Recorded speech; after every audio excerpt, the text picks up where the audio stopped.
Hello नमस्कार दोस्तों, स्वागत है आपका हमारे यूट्यूब चैनल। फ्रेंड्स, आज जो गौरव सर के द्वारा जो ब्रह्मास्त्र बैच में टेस्ट हुआ था उसका हम यहाँ पे एनालिसिस करने वाले हैं। तो फ्रेंड्स, अगर आप हमारे चैनल पर नए हैं तो चैनल को सब्सक्राइब कर दीजिए और बेल आइकन को जरूर प्रेस करें ताकि आपको वीडियो संबंधी नोटिफिकेशन मिलता रहे। तो फ्रेंड्स, इसमें हम जो 25 क्वेश्चन हुए हैं उसके आसपास के जितने भी क्वेश्चन प्रीवियस ईयर में पूछे गए हैं उसको भी देखेंगे, और एक तरह से देखा जाए तो ये पूरी तरह से आपका जो पढ़ाया गया है उसको रिवीजन करने वाले हैं हम यहाँ पे। तो देखिए फ्रेंड्स, पहला क्वेश्चन पूछा हुआ है कि बंगाल के गवर्नर जनरल को किस एक्ट के द्वारा बनाया गया था। तो देखिए फ्रेंड्स, जो बंगाल के गवर्नर थे 1773 रेगुलेटिंग एक्ट के तहत इनको क्या बनाया गया था, बंगाल का गवर्नर जनरल बनाया गया था।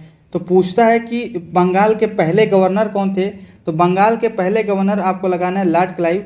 और 1773 रेगुलेटिंग एक्ट के तहत क्या किया गया था, बंगाल के गवर्नर को जो पद है उसका नाम बदल के क्या किया गया, बंगाल का गवर्नर जनरल कर दिया गया। और बंगाल के पहले गवर्नर जनरल बने आपके वारेन हेस्टिंग, ये आपको नोट कर लेना है। और 1773 के रेगुलेटिंग एक्ट के तहत ही क्या हुआ, 1774 में एक कोलकाता में सुप्रीम कोर्ट की स्थापना की गई थी, और उसमें एक मुख्य न्यायाधीश और 3 अन्य न्यायाधीश थे। इसमें जो मुख्य न्यायाधीश थे एलिजा पे थे। इतनी बातें आपको नोट कर लेनी है। और 1773 रेगुलेटिंग एक्ट के जो उस समय जो पीएम थे ब्रिटेन के, वो थे लॉर्ड नॉर्थब्रुक, ये भी आपको नोट कर लेना है। इतनी बातें आपको नोट कर लेनी है। अगला क्वेश्चन है कि 1909 का अधिनियम बनाते समय भारत के वायसराय कौन थे। तो देखिए फ्रेंड, 1909 के अधिनियम को हम बोलते हैं मार्ले मिंटो एक्ट। जिस प्रकार आप 1919 का जो एक्ट पढ़ेंगे उसको मॉन्टेग्यू चेम्सफोर्ड अधिनियम बोलते हैं 1919, उसी प्रकार मार्ले मिंटो एक्ट को 1909 अधिनियम को मार्ले मिंटो एक्ट कहते हैं। तो मार्ले जो थे उसमें जो आगे नाम आता है वो भारत के सचिव थे, और मिंटो जो सेकंड नाम आता है वो वायसराय थे। उसी प्रकार मॉन्टेग्यू जो थे वो भारत के सचिव थे, और चेम्सफोर्ड जो थे जो सेकंड नाम आता है, जो 1919 का अधिनियम को मॉन्टेग्यू चेम्सफोर्ड अधिनियम बोलते हैं, उसमें चेम्सफोर्ड क्या थे, वायसराय थे। ये आपको नोट कर लेना है। तो मिंटो क्या थे उसमें, तो मिंटो वायसराय थे, और मार्ले क्या थे, भारत के सचिव थे।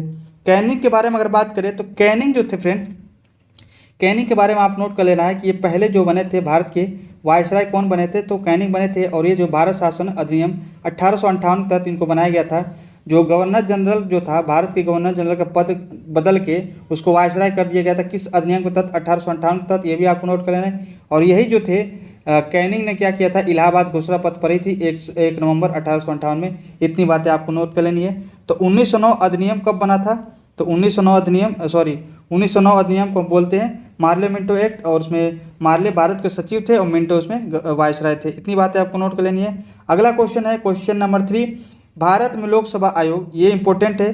भारत में लोकसभा आयोग की स्थापना हुई थी। तो देखिए फ्रेंड्स, भारत में जो लोकसभा आयोग की स्थापना हुई थी वो हम पढ़े थे कि जो 1919 का एक्ट है उसमें बताया गया था कि जो केंद्र में द्विसदनात्मक प्रणाली लाई गई थी। तो केंद्र में द्विसदनात्मक प्रणाली लाई गई थी, तो उसमें हमने देखा था कि एक राज्य परिषद बनाया गया था और दूसरे को केंद्रीय विधानसभा बनाया गया था। यानी एक काउंसिल ऑफ स्टेट बनाया गया था और एक बनाया था सेंट्रल लेजिस्लेटिव असेंबली। तो उसमें लोकसभा आयोग की स्थापना की गई थी। तो किस एक्ट में, तो आप बताएंगे। जो 1919 का जो एक्ट है उसमें बनाया गया था, ये भी आपको नोट कर लेना है। तो 1919 के एक्ट के तहत लोकसभा और एक तरह से देखा जाए तो राज्यसभा बनाई गई थी। तो द्विसदनात्मक प्रणाली पूछता है वहाँ पे, केंद्र सरकार में द्विसदनात्मक प्रणाली किस एक्ट के तहत लाई गई थी, तो आपको लगाना है 1919 एक्ट के तहत।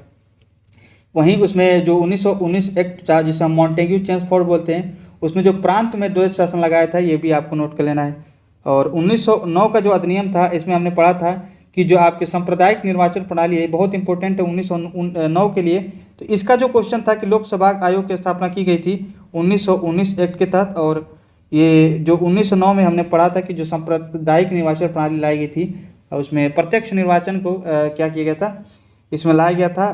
तो यहाँ पे डायरेक्ट क्वेश्चन ही बनता है कि सांप्रदायिक निर्वाचन प्रणाली किस अधिनियम के तहत लाया गया था, तो 1909 के अधिनियम की तरफ। 1935 को हम देख लेते हैं, ये इंपॉर्टेंट है और इसमें बहुत सारी बातें की गई हैं। तो 1935 का अधिनियम बोलते हैं भारत शासन अधिनियम 1935। इसमें क्या किया गया था, तो संविधान की जो है सर्वाधिक प्रभाव इस एक्ट का रहा है, आपको ये भी नोट कर लेना है। पूछता है कि संविधान में सर्वाधिक प्रभाव किस एक्ट का रहा है, तो आपको लगाना है 1935 भारत शासन अधिनियम का रहा है। और जो प्रांत में द्वैत शासन लाया गया था इसमें एक्ट के द्वारा 1919 के एक्ट के द्वारा, उसको समाप्त करके केंद्र में द्वैत शासन लाया गया। और प्रांतीय स्वायत्तता जो है, पूछता है कि प्रांतीय स्वायत्तता किस एक्ट के तहत लाई गई थी, प्रांतीय स्वायत्तता, ये आपको नोट कर, यही शब्दावली आपको देखने को मिलेगा कि प्रांतीय स्वायत्तता है वो किस एक्ट के तहत लागू किया गया था, तो वो लागू किया गया था 1935 के अधिनियम के तहत। तो ये सारे कुछ इंपॉर्टेंट पॉइंट थे, आपको नोट कर लेना है। और संघ लोक सेवा जो आयोग है, यानी अखिल भारतीय सेवा जो आयोग पढ़ते होंगे, तो अखिल भारतीय सेवा आयोग और संघ लोक सेवा आयोग की स्थापना जो है 1935 एक्ट के तहत ही की गई थी। ये 3-4 पॉइंट आपको नोट कर लेना है। अगला क्वेश्चन है कि भारत के संविधान के प्रारंभ में जो प्रारूप तैयार करने वाली समिति में कुल सदस्य थे। तो देखिए फ्रेंड्स, भारत की जो संविधान की जो प्रारूप समिति थी, जिसे हम पांडुलेखा समिति बोलते हैं, उसके जो हेड थे यानी अध्यक्ष थे भीमराव अंबेडकर थे। उसमें जो है टोटल 7 सदस्य थे। भीमराव अंबेडकर यानी 1+6 थे, तो जिसमें हेड थे आपके भीमराव अंबेडकर और उसके अलावा 6 और सदस्य थे। ये भी आपको नोट कर लेना है। तो टोटल कितने सदस्य थे, तो 7 सदस्य थे। अगर इसके बारे में बात करें तो देखिए फ्रेंड्स, ये अध्यक्ष हो गए BR अम्बेडकर। पूछता है कि BL मित्र की जगह पे कौन आए थे, तो N माधवराव आपको नोट कर लेना है। और एक जो है DP खेतान जो है, DP खेतान की मृत्यु के पश्चात जो है वो TT कृष्णमाचारी आए थे सदस्य। तो टोटल 7 सदस्य थे, आपको नोट कर लेना है। और KM मुंशी जो एकमात्र उसमें क्या थे, कांग्रेसी अध्यक्ष थे। ये 4-5 पॉइंट आपको प्रारूप समिति से संबंधित थे, आपको नोट कर लेना है। तो प्रारूप समिति सदस्य 7 थे, अध्यक्ष आपको BR अम्बेडकर नोट कर लेना है।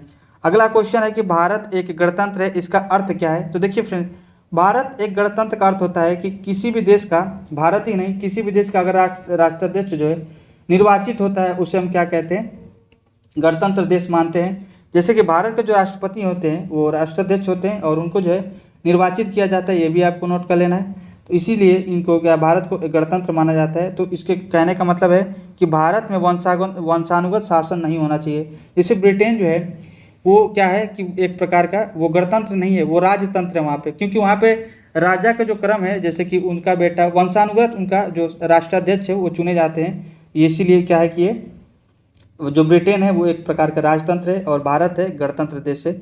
ये भी आपको नोट कर लेना है। तो भारत में वंशानुगत शासन नहीं है, इसीलिए भारत एक गणतंत्र देश है। इसका अर्थ का मतलब यही है, यानी जो भारत के जो है राष्ट्राध्यक्ष हैं, राष्ट्रपति, उनको क्या हो जाता है, उनको निर्वाचित किया जाता है। ये आपको नोट कर लेना है।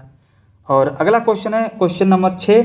इसमें दिया है कि संविधान सभा के संवैधानिक सलाहकार कौन थे। तो VN राव जो है, VN राव आपको नोट कर लेना है कि ये जो है संवैधानिक सलाहकार थे। और KM मुंशी हमने बताया कि KM मुंशी क्या थे कि वो जो आपके प्रारूप समिति थे उसमें एकमात्र क्या थे, कांग्रेसी सदस्य थे।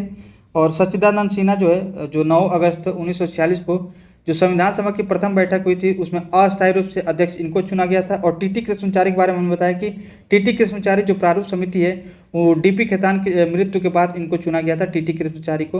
ये आपको नोट कर लेना है। देखिए ऑप्शन के थ्रू क्या है कि जब आप क्वेश्चन जब भी पढ़ें तो उसका जो ऑप्शन होता है उससे को भी आप रिलेट करें कि उससे क्वेश्चन आपको बनाना सीखे, ताकि आपको एग्जाम में अगर उसके आसपास के क्वेश्चन बनते हैं तो आप उसको लगाना सीख जाएं। अगला क्वेश्चन है क्वेश्चन नंबर 7। भारत के संविधान का प्रस्तावना में कितने न्याय, स्वतंत्रता, समानता और उसी क्रम में जो है उल्लेख किया गया है। तो देखिए फ्रेंड्स, भारत की प्रस्तावना जो है 13 दिसंबर 1946 को पंडित जवाहरलाल नेहरू के द्वारा पेश किया गया था संविधान सभा में। और उसको जो है 22 जनवरी 1947 को स्वीकृति मिली थी। किसके द्वारा, तो संविधान सभा के द्वारा स्वीकृति मिली थी। ये आपको नोट कर लेना है। तो पेश किसने किया था, तो आपको नोट कर लेना है, पंडित जवाहरलाल नेहरू। कब किए थे, 13 दिसंबर 1946 को। और कितने प्रकार के न्याय जो है प्रस्तावना में दी गई, तो 3 प्रकार के न्याय हमने देखे थे, सामाजिक, आर्थिक, राजनीतिक न्याय। कितनी प्रकार की स्वतंत्रता दी गई है ये भी हम देख चुके हैं। कितनी प्रकार की समानता है, तो 5 प्रकार की स्वतंत्रता और 2 प्रकार की समानता दी गई है। तो हमने बताया कि जो न्याय है, कौन कौन न्याय है, तो सामाजिक, आर्थिक, राजनीतिक न्याय है, विचार, अभिव्यक्ति, विश्वास, धर्म और उपासना की स्वतंत्रता है 5 प्रकार की, और प्रतिष्ठा और अवसर की समता है 2 प्रकार की। तो हमने बताया कि न्याय कितने प्रकार की, तो 3, स्वतंत्रता 5 और समता 2। 3 जो आपके न्याय है सामाजिक, आर्थिक, राजनीतिक न्याय है, और जो स्वतंत्रता है 5 प्रकार की, विचार है, अभिव्यक्ति है, विश्वास है, धर्म है और उपासना की है, और समता जो है प्रतिष्ठा और अवसर की समता है। ये आपके प्रियम्बल में दिया गया है, ये आपको नोट कर लेना है। और प्रियम्बल में जो हम आप पढ़ते हैं 26 नवंबर 1949 ईस्वी को क्या किया गया था, अंगीकृत, अधिनियमित और आत्मार्पित किया गया था। तो पूछता है कि संविधान जो है कब अंगीकृत किया गया था, तो 26 नवंबर 1949 को किया गया था। इसीलिए जो है संविधान दिवस जो है 26 नवंबर को मनाया जाता है। ये भी आपको नोट कर लेना है। 8 जो क्वेश्चन नंबर है वो कहता है कि कैबिनेट मिशन की अध्यक्षता किसके द्वारा की गई थी। तो देखिए फ्रेंड्स, कैबिनेट मिशन जो है मार्च 1946 में आया था। यह आपको नोट कर लेना है कि मार्च 1946 में आया था। और इसमें जो है 3 सदस्य थे, एक अध्यक्ष थे, 2 अन्य सदस्य थे। तो अध्यक्ष कौन था? उसमें अध्यक्ष थे सर पैथिक लॉरेंस। पास से आपको याद रखना है, पास से पैथिक लॉरेंस, ए से अलेक्जेंडर और एस से होता है आपका स्टीफर्ड क्रिप्स। तो जो पी से जो आपको पास से जो पी से आपको मिल रहा है आपको पैथिक लॉरेंस, ये पहले आ रहे हैं, तो इसीलिए इसको आपको मान लेना है कि ये क्या थे, उसमें कैबिनेट मिशन के क्या है अध्यक्ष थे। ये आपको याद करने के लिए बताएं, हालांकि आपको याद होना चाहिए। तो कैबिनेट मिशन की अध्यक्षता किसने की थी? तो सर पैथिक लॉरेंस ने की थी। ए.बी. अलेक्जेंडर सदस्य थे और स्टीफर्ड क्रिप्स भी थे। ए.बी. अलेक्जेंडर जो थे वो नाविक वो मंत्री थे और ये व्यापार मंत्री थे स्टीफर्ड क्रिप्स, ये भी आपको नोट कर लेना है। और एटली जो है उस समय के पीएम थे। जो ब्रिटेन के पीएम कौन थे जब आपके ये आया था कैबिनेट मिशन, उस समय एटली क्या थे? उस समय ब्रिटेन के पीएम थे। ये भी आपको नोट कर लेना है। अगला देख लेते हैं फ्रेंड्स। और अगला क्वेश्चन है भारत सचिव के पद को सृजन किया गया था।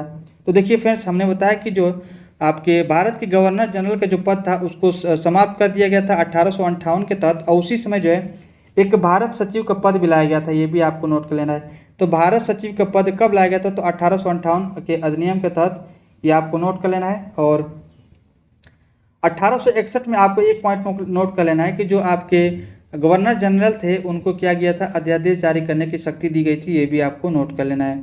अगला क्वेश्चन है क्वेश्चन नंबर 10, भारतीय संविधान सभा के उद्घाटन अधिवेशन की अध्यक्षता की थी। तो भारतीय संविधान सभा के उद्घाटन अधिवेशन आप बताइए फ्रेंड्स कि 9 अगस्त 1946 को जो संविधान सभा की बैठक की गई थी वो कौन सा आपका बैठक था? तो वो था पहला बैठक जो है संविधान सभा की, और वो जो है 9 दिसंबर 1946 को की गई थी। और उसमें अस्थायी रूप से किसको अध्यक्ष बनाया गया था? तो डॉक्टर सच्चिदानंद को उसमें क्या किया बनाया गया था? अस्थायी रूप से, और क्या किया गया था? उनको अध्यक्ष बनाया गया था। और जो तीसरी बैठक हुई थी संविधान सभा की 11 दिसंबर 1946, उसमें जो है अस्थायी रूप से डॉक्टर राजेंद्र प्रसाद को अध्यक्ष बनाया था। ये भी आपको नोट कर लेना है। और उसी में जो उपाध्यक्ष थे, पहले उपाध्यक्ष पूछता है कि जो तीसरी बैठक हुई थी 11 दिसंबर 1946 को, जिस समय डॉक्टर राजेंद्र प्रसाद को अस्थायी अध्यक्ष बनाया था, उसमें उपाध्यक्ष किसको बनाया गया था? तो एच.सी. मुखर्जी। ये कई बार पूछा है कि उपाध्यक्ष कौन थे उस समय, तो एच.सी. मुखर्जी थे। ये भी आपको नोट कर लेना है। और संवैधानिक सलाहकार कौन थे? वी.एन. राव थे। और डॉक्टर भीमराव कौन थे? प्रारूप समिति का अध्यक्ष थे। ये भी आपको नोट कर लेना है। पंडित जवाहरलाल नेहरू क्या थे? 13 दिसंबर 1940 को प्रस्तावना पेश किए थे। ये सारे पॉइंट आपको नोट कर लेना है। और क्वेश्चन नंबर 11 कहता है कि संविधान सभा के सदस्यों की कुल संख्या कितनी निर्धारित की गई थी? तो वो की गई थी आपके 389 सदस्य किए गए थे। और उसमें जो है 389 टोटल सदस्य थे। आपको ध्यान से यहाँ पर देखना है, 389 टोटल सीट थी। उसमें जो है 93 सीट जो है देशी रियासतों के लिए क्या की गई थी? देशी रियासत के जो राजा थे उनको मनोनीत किया जाना था। और जो उसमें 296 सीट थे उस पर क्या किया जाना था? 296 सीटों पर क्या किया जाना था? निर्वाचित किया जाना था। और उसमें जो 11 ब्रिटिश भारतीय प्रांत थे और 4 जो है चीफ कमिश्नरी थे। तो 292 सीटों में 292 सीटों पर क्या था कि ब्रिटिश भारतीय प्रांत के थे, और 4 जो थे कमिश्नरी स्टेट थे। जो 4 कमिश्नरी स्टेट कभी कभी पूछता है कि कौन कौन थे, तो आपको लगाना है कि अजमेर था, बलूचिस्तान था, कुर्ग और दिल्ली थे। तो 4 कमिश्नरी स्टेट थे और 11 ब्रिटिश प्रांतों से 292 सदस्य थे। और 93 जो सीट थी, 93 सीट वो क्या थे? देशी रियासतों के लिए क्या किया गया था, जिसमें राजा को मनोनीत किया जाना था। ये भी आपको नोट कर लेना। तो क्वेश्चन यही पूछता कि कितने सीटों पर निर्वाचित होना था, तो आपको 296 पे निर्वाचित होना था। और 93 सीट जो रिजर्व की गई थी देशी रियासतों के लिए, उस पर जो है राजा जो थे, जो वहाँ के रियासत के जो राजा थे उनको मनोनीत किया जाना था। तो 93 सीट मनोनीत किया जाना था, 296 सीटों पर आपका वोट होना था। ये आपको नोट कर लेना है। और 4 कमिश्नरी स्टेट थे और जिससे 292 जो है ब्रिटिश भारतीय प्रांत से सदस्य थे। ये भी आपको नोट कर लेना है। तो ये आपको टोटल 389 सदस्य थे उस समय। अगला क्वेश्चन है, ध्यान से देखिएगा कि नीचे दिए गए कूट को एक सूची 1 को सूची 2 से सम्मिलित करना है। पहला दिया हुआ सूची 1 सूची 2। ए में दिया है कि 9वीं अनुसूची किससे रिलेटेड है।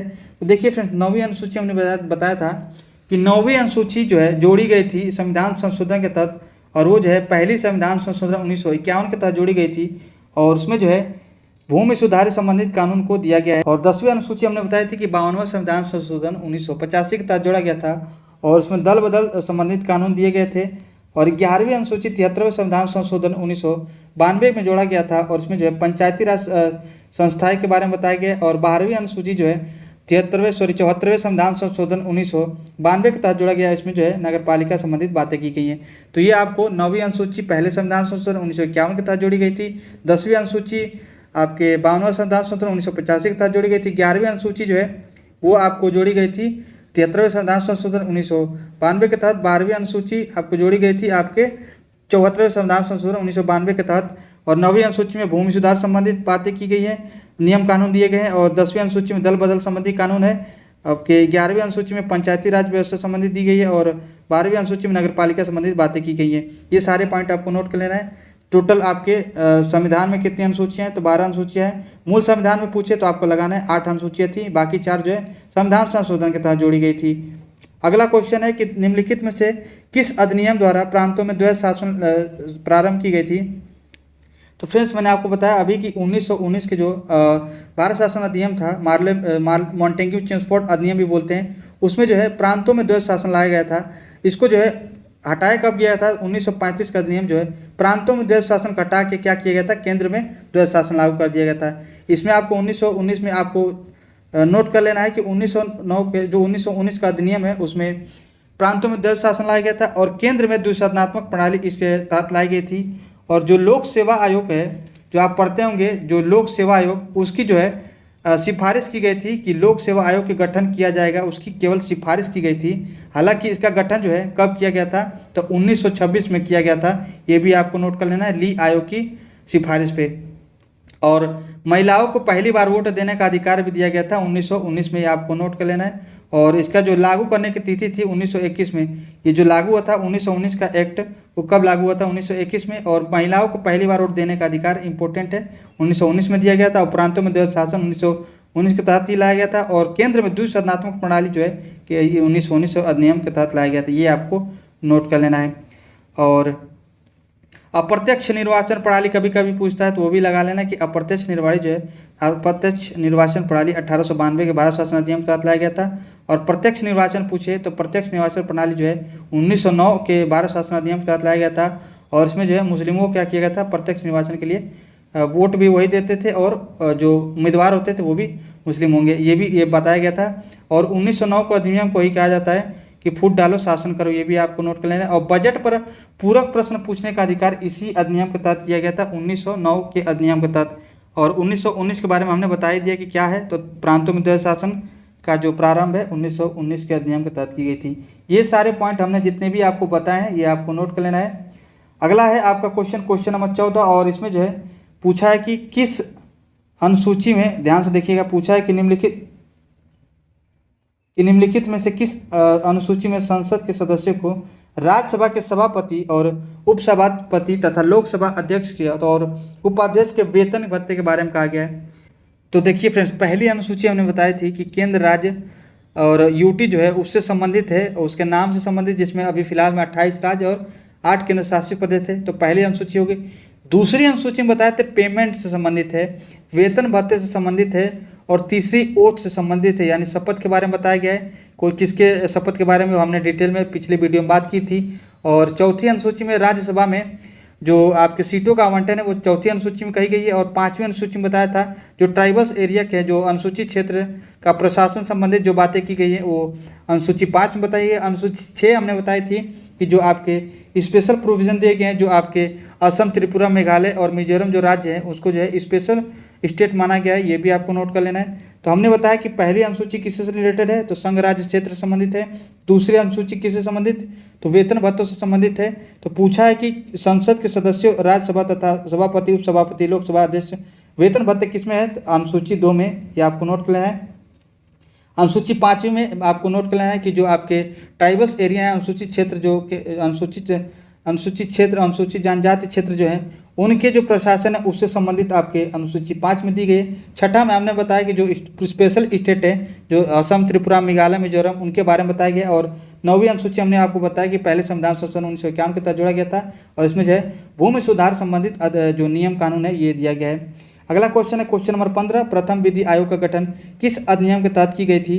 ये इंपॉर्टेंट क्वेश्चन है कि प्रथम विधि आयोग का गठन जो है ये फ्रेंड्स 1833 के चार्टर एक्ट के तहत की गई थी। और 1934 में यह बनाया गया था प्रथम विधि आयोग, ये भी आपको नोट कर लेना है। और उसके जो अध्यक्ष थे मैकाले थे, ये भी आपको नोट कर लेना है। तो 1833 चार्टर एक्ट के तहत किया गया था। और इसी के तहत जो है जो आपके बंगाल का गवर्नर जनरल है उसको भारत का गवर्नर जनरल बना दिया गया 1833 के तहत। और पहले जो है भारत के गवर्नर जनरल विलियम बेंटिंग बने थे। तो लॉर्ड विलियम बेंटिंग जो है पहले भारत के गवर्नर जनरल थे, किस एक्ट के तहत? तो 1833 चार्टर के एक्ट के तहत।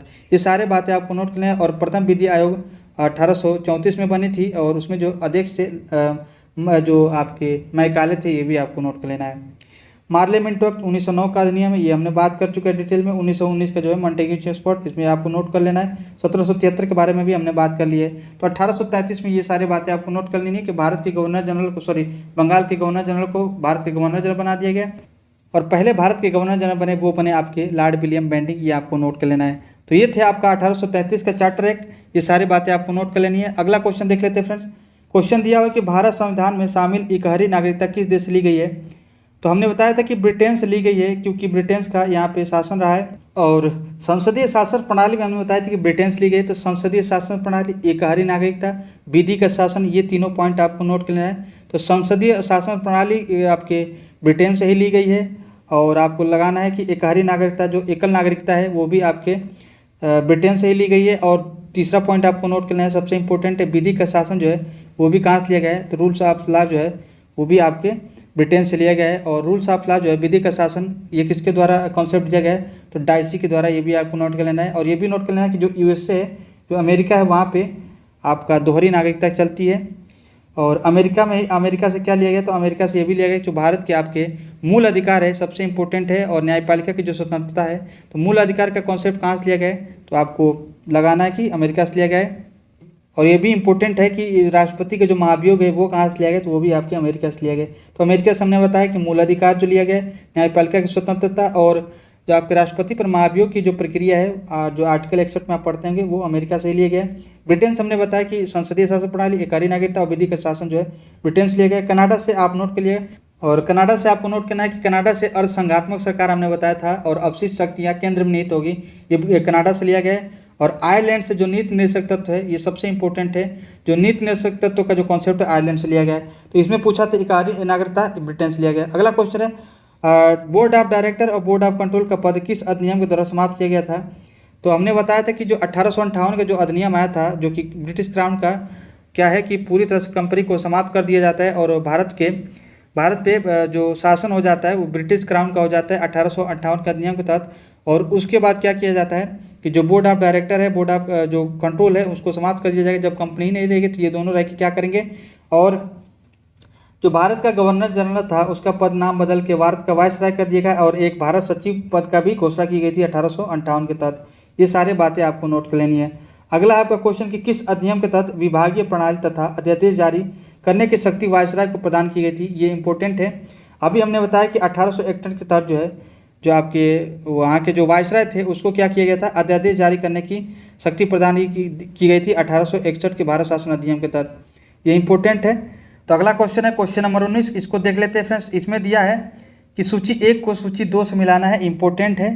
तो देखिए फ्रेंड्स, जो 1919 का जो पार्लियामेंट्री सुधार एक्ट था उसमें जो है सांप्रदायिक निवासन प्रणाली की बात की गई थी। और उसमें जो है जो सांप्रदायिक निवासन प्रणाली है वो मुसलमानों के लिए की गई थी और उसमें जो है प्रत्यक्ष निवासन प्रणाली लाई गई थी। और 1919 का एक्ट जो मॉन्टेग्यू चेम्स्फोर्ड का जो सुधार है उसमें जो किया गया था, सबसे इंपॉर्टेंट बात है, आपको उत्तरदायी शासन बनाया गया था जिसमें आपको केंद्र में द्वैधात्मक प्रणाली लाई गई थी। ये आपकी नोट कर लेना है। और 1935 का जो अधिनियम है भारत शासन अधिनियम, उसमें सबसे इंपॉर्टेंट जो है प्रांतीय स्वायत्तता की स्थापना की गई थी 1937 में। और 1892 जो है भारत परिषद अधिनियम, उसमें जो है अप्रत्यक्ष निर्वाचन प्रणाली लाई गई थी। ये भी आपको नोट कर लेना है। तो ये सारे बातें आपको नोट कर लें। सूची 1 को सूची 2 से आप मिला लीजिएगा। हमने आपको आंसर बता दिया है। अगला है नेक्स्ट क्वेश्चन है क्वेश्चन नंबर 20 में कहा गया है कि महात्मा गांधी ने किस प्रस्ताव को पोस्ट डेटेड चेक कहा? तो हमने बताया था कि जो क्रिप्स मिशन था 1942 का, उसको महात्मा गांधी ने क्या कहा था? तो पोस्ट डेटेड चेक कहा गया था। और क्रिप्स मिशन किस लिए लाया गया था? तो क्रिप्स मिशन में कहा गया था कि जो द्वितीय विश्व युद्ध है उसको समाप्ति पाते हम क्या करेंगे? एक संविधान सभा की स्थापना करेंगे। ये क्रिप्स मिशन में कहा गया था और इसको जो है महात्मा गांधी ने पोस्ट डेटेड चेक कहा। ये भी आपको नोट कर लेना है। क्वेश्चन नंबर 21 कहता है कि द गोल्डन थ्रेशोल्ड जो पुस्तक है वो किसके द्वारा लिखित है? तो आपको लगाना है कि जो आपके सरोजिनी नायडू थी, जो कि जब संविधान सभा में जो 15 महिलाएं थी उसमें सरोजिनी नायडू भी थी, राजकुमारी अमृत कौर भी थी, हंसा मेहता थी, कमला चौधरी, ये चारों क्या हैं उसमें शामिल थी। और जो आपके सरोजिनी नायडू है इनकी जो पुस्तक है द गोल्डन थ्रेशोल्ड, ये भी आपको नोट कर लेना है। अगर और हंसा माता जो थी ये बम्बई से थी, महाराष्ट्र से इनकी सदस्यता थी, ये आपको नोट कर लेना है। और राजकुमारी अमृता कौर जो है ये थी आपके एमपी से। अगला क्वेश्चन है सूची 1 को सूची 2 से मिलाना है। इसमें दिया है कि भाग 1, भाग 2, भाग 3, भाग 9, 18 किससे संबंधित है। देखिए फ्रेंड्स, भाग 1 में हमने बताया था कि जो भाग 1 है वो संघ और उसका राज्य क्षेत्र बताता है, उसमें आर्टिकल 1 से 4 तक है। भाग 2 में हमने बताया कि नागरिकता से संबंधित है और उसमें जो आर्टिकल है 5 से लेकर 11 तक वर्णित किया गया है। भाग 3 में जो है मौलिक अधिकार से संबंधित है और इसमें जो है आर्टिकल जो है 12 से लेकर 35 तक वर्णन किया गया है। और भाग 9 जो है हमने बताया था कि भाग 9 जो है वो 73वें संविधान संशोधन 1992 के तहत जोड़ा गया था और उसमें जो है पंचायती राज व्यवस्था से संबंधित बातें की गई हैं। और भाग 18 आपातकाल से संबंधित है, ये भी आपको नोट कर लेना है। तो ये सारे आपके भाग है जो इम्पोर्टेंट है और सूची 1 को सूची 2 से मिलाना है, हमने आपको बता दिया, आप मिला लीजिएगा। अगला क्वेश्चन है कि संविधान सभा में शामिल एकमात्र मुस्लिम महिला कौन थी। तो फ्रेंड्स ये इंपॉर्टेंट क्वेश्चन है कि जो आपकी संविधान सभा में जो 15 महिलाएं थी उसमें से एकमात्र मुस्लिम महिला थी बेगम एजाज रसूल, ये आपको नोट कर लेना है। तो संविधान सभा में शामिल एकमात्र मुस्लिम महिला कौन थी, बेगम एजाज रसूल, ये आपको नोट कर लेना है। गुलबदन बेगम एक पुस्तक लिखी है, आपको नोट कर लेना है, जो आपके हुमायूंनामा है गुलबदन बेगम के द्वारा लिखा है। और रजिया सुल्तान क्या थी, पहली शासिका रही हैं, ये आपको नोट कर लेना है। नेक्स्ट क्वेश्चन है क्वेश्चन नंबर 24। इसमें पूछा है कि समवर्ती सूची में मूल संविधान में कितने विषय थे, तो आपको बताना है। तो देखिए फ्रेंड्स, समवर्ती सूची, राज्य सूची, केंद्र सूची, ये जो है ये जो इसका जो आपका उल्लेख है ये 7वीं अनुसूची में इसका उल्लेख है। और केंद्र सूची पे केंद्र सरकार कानून बनाती है, राज्य सूची पे राज्य सरकार कानून बनाती है, समवर्ती सूची पे केंद्र और राज्य दोनों कानून बनाते हैं। और इसमें जो है समवर्ती सूची में टोटल आपके जो मूल संविधान है उसमें 47 विषय थे। उसके बाद से राज्य सूची से 6 विषय जो है 42वें संविधान संशोधन के तहत समवर्ती सूची में जोड़ा गया। उसके बाद से विषय कितने हो गए, तो आपको नोट कर लेना, 52 विषय हो गए। तो देखिए केंद्र में जो है जो आपके मूल संविधान में केंद्र सूची में कितने विषय थे, तो आपको नोट कर लेना, 97 विषय थे और फिलहाल में अब 100 हो गए हैं। उसी प्रकार जो राज्य सूची में है पहले जो है 66 विषय थे, अब कितना कर दिया गया, तो 61 कर दिया गया। 42वें संविधान संशोधन के तहत जो क्या किया गया, 5 विषय थे वो राज्य सूची से समवर्ती सूची में डाल दिया गया। और पहले जो 47 विषय थे आपके समवर्ती सूची में वो अब कितना हो गया, तो 52 हो गया, ये आपको नोट कर लेना है। तो ये आपको विषय कभी कभी पूछ देता है कि मूल संविधान में कितने थे, अब वर्तमान में कितने हैं केंद्र राज्य और समवर्ती सूची में। तो अभी पूछ रहा था कि समवर्ती सूची में कुल संविधान में मूल संविधान में कितने विषय थे, तो आपको लगाना है 47। अगला क्वेश्चन है कि प्रस्तावना में भारत शब्द का उल्लेख कितनी बार किया गया है, ये आपको बताना है। तो भारत जो है, भारत के जो प्रस्तावना है उसमें 2 बार यूज किया गया है। जो हम भारत के लोग, भारत को, ये 2 बार यूज किया है, तो आपको बताना है कि 2 बार किया गया है। हमने बताया कि 3 बार जो है न्याय के उल्लेख किया गया है और 5 प्रकार की स्वतंत्रता और 2 प्रकार की समता। कौन कौन से, ये आपको हमने बताया कि सामाजिक, आर्थिक, राजनीतिक न्याय, विचार, अभिव्यक्ति, विश्वास, धर्म और उपासना की स्वतंत्रता 5 प्रकार की है। और हमने बताया कि न्याय 3 प्रकार की और प्रतिष्ठा और अवसर की समता है आपके 2 प्रकार की। यानी आपको ये सारी बातें आपको नोट कर लेनी है। तो फ्रेंड्स, अगर आपको ये सेशन समझ में आया हो और आपको ये अच्छा लगा हो तो हमारे चैनल को सब्सक्राइब जरूर करें और वीडियो को लाइक शेयर जरूर करें। मिलते हैं नेक्स्ट वीडियो में, तब तक के लिए जय हिंद।